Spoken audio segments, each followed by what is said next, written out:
আমি আপনাদের সবার মুখ থেকে আওয়াজ শুনতে চাই, সবাইকে দিয়ে চাকরি হয়, সবাইকে দিয়ে ব্যবসা হয়, সবাইকে দিয়ে বিদেশ হয়। এখন আল্লাহ আপনার তকদিরে লিখে রেখেছেন ব্যবসায় আপনার উন্নতি হবে, কিন্তু আপনি মনের মধ্যে বসায় রাখছেন আমি চাকরি করব। এখন দোয়া করেন আল্লাহ চাকরি দাও, চাকরি দাও, চাকরি দাও, চাকরি দাও। আল্লাহ কয় তোর লাইন রাখছে আমি ব্যবসায়, তুই চাকরির দিকে দৌড়াস কা। এখন বেজালটা কে লাগাইছে? আমরা বেজালটা কে লাগাইছে? যদি আমরা সেই দোয়াটা এমন ভাবে করতাম, মাওলা আমাদের ভবিষ্যৎ আমাদের জানা নাই, কোনটা ভালো কোনটা মন্দ আমরা কিচ্ছু বুঝি না, আজকে ভালো মনে হয় কালকে যাইয়া খারাপ প্রমাণিত হয়, কিচ্ছু জানি না। মাওলা আমার জীবনে কিছু চাওয়ার নাই, আমার সমস্ত জীবন, সমস্ত স্বপ্ন, সমস্ত আশা, সমস্ত চাওয়া তোমার রহমতের খুশির উপর ছেড়ে দিলাম, তুমি দয়া করে যা দাও সেটাতে আমি খুশি হয়ে যাব। তাহলে কি আর কোনো নির্দিষ্ট চাওয়া থাকতো? কথা বলেন না কেন? মা বাবারে কলঙ্কিত কইরা বাইরে জায়গায় বিয়ে কইরা 6 মাসও টিকতে পারে নাই, এমনও অনেক কাহিনী।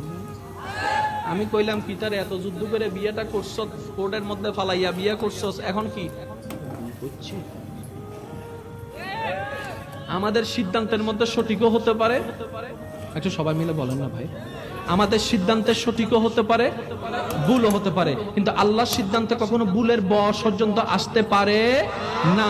সেজন্য আপনি নিজের জীবনের জন্য কিচ্ছু চাইবেন না। আপনার যদি চাওয়ার দরকার হয় সবার জন্য চান, পরিবারের জন্য চান, বন্ধুর জন্য চান, সবার জন্য চান, নিজের বেলায় নির্দিষ্ট করবেন না। এখন আপনারাই বুঝতে পারবেন মেন এই জায়গার রোড থেকে যদি এই আপনাদের চাঙ্গিনী বাজারে যদি একটা রিক্সা আসে, ভাড়া কত?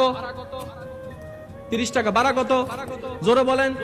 এখন আপনি এখানে নামার পরে রিক্সাওয়ালা ভাইকে কত দিবেন? যতটুক কথা ততটুকুই।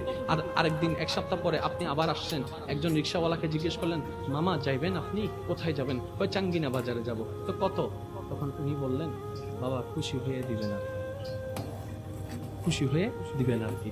সত্যি করে বলেন ইমানদার ভাইয়েরা, এখানে নামার পরে কি 30 দিবেন নাকি কম দিবেন না বেশি দিবেন? পিছনে কয়েকজন কইতেছে সুযোগ পাইলে কমও দিও। কম দিবেন নাকি 30 দিবেন না বেশি দিবেন? এখন যখন 30-এর জায়গায় আপনি দিলেন 40, পিছন থেকে একজনে জিজ্ঞেস করে খাইছে রে যে দানবীর 40 দেয়, এক সপ্তাহ আগে একজনের লগে 2 টাকা বাঁচানোর লাগা যে ঝগড়া লাগাইছিলি তুই,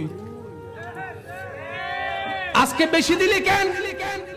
সে আমার খুশির উপর ছেড়ে দিছে, সে আমার খুশির উপর। এই কিপটার ঘরের কিপটা যদি খুশির উপর ছাইরা দেওয়া